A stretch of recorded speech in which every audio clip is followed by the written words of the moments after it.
Hey, good afternoon. It is Automotive Fridays coming to you live somewhere from Louisiana. Trying to figure out what's the safest way to do this while I'm driving, and up here visiting clients, talking to them about deal desking, market-based pricing, talking about how to structure deals for volume and gross. And listen, it is absolutely insane what's happening in our market space right now. You have to be extraordinarily competitive on your pricing. You got to hit your numbers for your volume programs from your manufacturers. You have to still make enough profit to be profitable with your dealer. And the reality is, it's a challenge. There's a lot of stuff that's happening out there that's challenging us in regards to that. So when we look at what's going on in this space and we talk about what's happening with our clients, I think that one of the things that's absolutely critical, and I think that everybody has to understand, is that market-based pricing ain't going away. It's here. It's Pandora's box, cat's out of the bag, it's whatever you want to call it. So we have to adjust what we're doing internally to be able to be successful when handling customers that are coming in off of prices that are sometimes realistically way too low.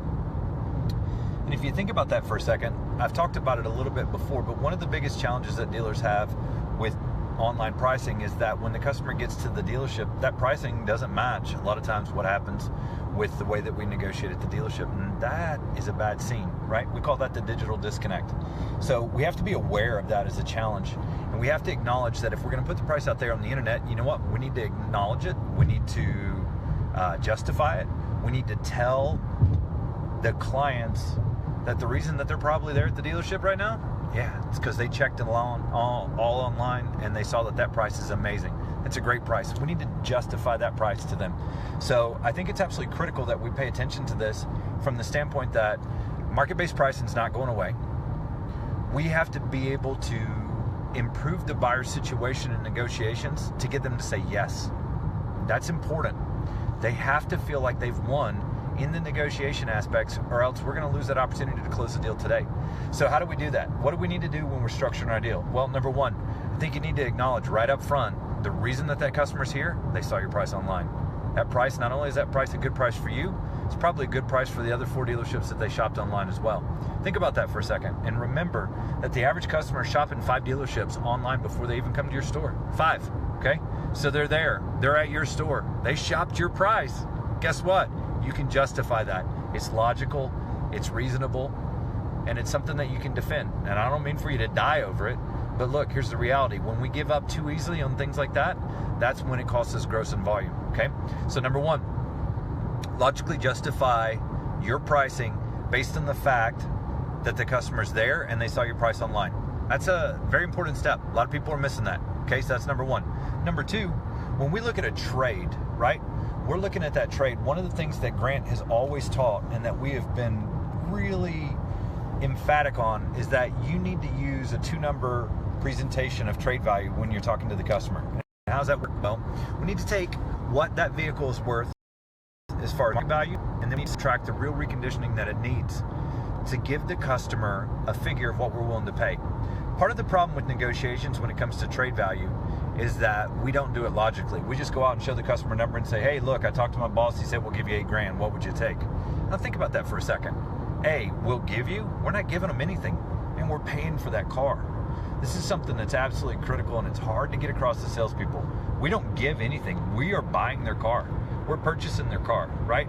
So we're buying their car for $8,000, and that's a critical step, okay? Not to believe in pricing and to say, what would you take, before the customers even had a chance to object. Well, it's kind of sad, but I can't tell you how many times I've seen it in the last 2 years. So think about this. We need to go back into that customer. We need to be able to logically present to them that 2-number trade, and hopefully using that 2-number trade is going to put us in a position where we can successfully negotiate using the customer's money, not ours, right? Ideally, what we want to do is we want to use that trade in. So take that market value minus the reconditioning, present a number, and hopefully that'll create an under allowance, right? So that trade market value might produce a little additional gross profit, and it'll probably give us a better chance to negotiate with the customers when we move forward. One of the biggest challenges that we have, and we know this for a fact, is that if you are negotiating from a market-based price, you got nowhere to go, right? Customer says price is too high. What are you going to do? You can't take another $2,000 off, $3,000 off. Maybe you got a couple $100 in there. Most of the time, the prices the customer's coming in at, they don't even qualify for based upon the rebates. So when you think about it from that standpoint, that trade value is absolutely critical. You have got to be on top of your game when it comes to handling the trade. Now, I talk to dealers all the time. They're like, hey, we under allow. I'm like, okay, well, show me. Where's your reporting, right? What do you have? And they don't have it. They don't know. They just think it's a conceptual thing. Well, you know what? I think our managers do it. Well, until you start tracking it on a weekly, daily, and monthly basis, you'll have no idea. And that's one of the benefits of using our ePencil tool is that we have live reporting that shows that for every salesperson and every manager. And what we find out after looking at these reports for a couple months is that it traditionally, you'll have one or two salespeople that really struggle with trade-in, right? We need to get them training. We need to talk to them about how to do that walk around with the car, how to get the information from the customer, and then how to go back and present that information logically. If we're not creating an under allowance opportunity on that first pass, when the customer comes in with the trade, we're missing out on a huge opportunity. It's a huge opportunity, right? Second thing that I really am focused on right now is in regards to money down. You know, a lot of stuff's happening in the market. I've been talking to some dealers that are telling me that credit's been a little bit tougher. I've been talking to some dealers saying that they're getting some crazy things bought. But one of the things that we've seen is that the average negative equity is inching up. Now, I know a lot of you guys are out there telling me the same thing, that you're seeing a lot of negative equity lately. Negative equity from the standpoint that the customer owes more on their car than what it's worth isn't going away, right? And one of the key things that we can tell you that you focus on is asking for that money down. If we are getting the money down on the vehicles that we need, we're going to be able to eliminate some of that negative equity carryback. And ultimately, that's going to allow us to get more finance with the bank, right? It's going to allow us to get more carry. It's going to be more profitable for us. We won't have to cut the deals much to get them approved, and it's going to help in those times when we have a credit challenged customer. So consistently asking for cash down is a critical piece. We talked about this when we were doing the needs assessment. Don't ask a customer, how much money do you want to put down? Because what are they going to tell you? Zero, nothing, Zippo, right? So don't do it. The reality is you should be the one to start the negotiations. Now, as we get a little bit deeper in this in the next couple of weeks, I'll start talking about the rules of negotiation.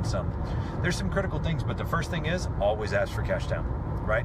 If you've asked the customer, hey, how much money do you want to put down? You're stuck. You're stuck, right? Whatever they told you. So they tell you zero and you go talk to your manager and he pencils the deal with $3,000 down. Guess what? You look like an idiot. So don't do it. Don't even ask them. Skip that part. There's no reason to, because we want to start the presentation with money down. That'll put us in a position that we can be successful. Next thing is the term. When we look at term, our goal is that we want to see a 5 to 6 month change in term from first pass to last pass on average. Now, I talk to managers all the time that tell me, well, no, I want to go in at 72 months. I'm like, man, are you going to 72 months? Where are you going? Right? What's your next move? You're going to go to 78, 84? So if we can start the deal consistently in that 60-month range, guess what you can do? You can roll to 66. How much did you just improve the buyer situation, right? The monthly payment on a customer, how much did it improve when you go from 60 to 66 months? On a $35,000 car, what is it, 40 bucks, 45 bucks a month? So if you go from 66 to 72, what's it going to change? Another 30? So the reality is that going from 60 to 72 months in two different sets of negotiations allows you to improve the buyer situation by $75 to $80 a month, maybe $70 a month, depending on the price of the car and the interest rate. Think about that for a second. That's a tremendous improvement. And one of the things that we've seen consistently on customers that say yes is that when you can improve their payment from first pass to last pass in that $60 to $80 range, that's enough for them to feel like they got a good deal and to say yes. Now, if you haven't structured your deal properly, you got no chance of doing that. None. If you start at 72 months, you can't get an $80 change in payment. It's not happening, okay? So when you're looking at this, think about it from the standpoint of, how do I put myself in a position to create the most volume? Customer has to feel like they've won. We call it moving in the direction of the objection, right? Improving the buyer's situation. If they say the payment's too high and you're at 72 months, yeah, it's a problem. You know, got a lot of ways to go. So we want to look at it from the standpoint of, hey, if I'm at 60 months and they say the payment's too high, I can go to 66, I can go to 72, right?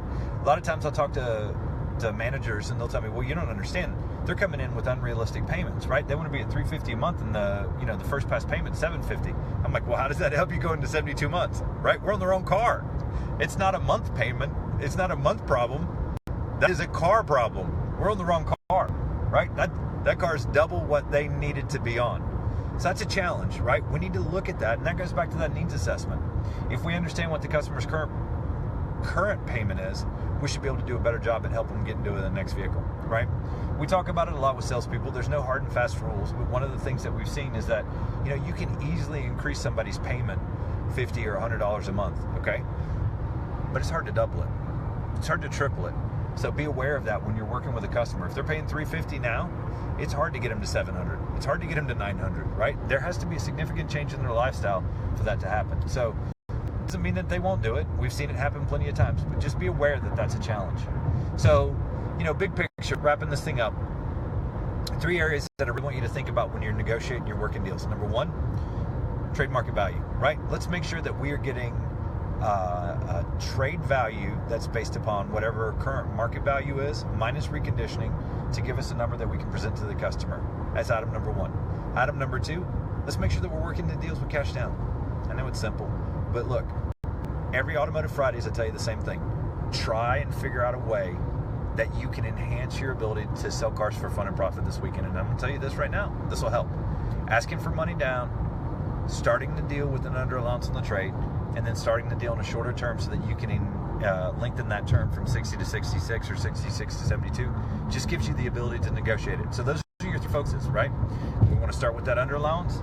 We want to start the deal with money down. And then ultimately, we want to start with a shorter term than where we know we're going to end up. If you know you're going to end up at 72, you need to start at 66. If you don't have any way to improve that buyer situation. So think about those things. Really try and focus on that as you move forward into the weekend. And then the last thing that I want to tell you about is our website, 10xyourprofits.com, 10xyourprofits.com. That is where you can go in, see a short video from Grant, sign up to do a free retail process assessment. We're doing a lot of stuff right now with deal desking. It's become a big hot topic again. I had another OEM reach out to me. They're wanting to look at some of the data that we have in regards to the deal desking. And I want you to think about this. If you're looking at your grosses and you're looking at your volume and you're not where you want to be, take a few minutes, go to 10xyourprofits.com, run through that free retail process assessment. I'll call you back myself. It'll probably be Monday or Tuesday because like I said, I don't know where I am. I'm somewhere in Louisiana and I'm driving. And I'll get back to you guys on Monday or Tuesday with the results from that, and then we'll take a look at them. So 10xyourprofits.com. You guys have a kick butt weekend. Look, we got 2 more weekends left in March, I think. Let's make the most of it. I've been talking to a lot of my friends down south, and they are absolutely killing it. Been talking to some folks up in the Northeast corridor. They're suffering a little bit with the snow. I feel you, man. It's March. Spring is coming. Listen, do the right things with every customer every time. You're going to get to where you need to be. This is Derek from the Cardone Group. Happy Automotive Fridays, and I'll talk to you next week.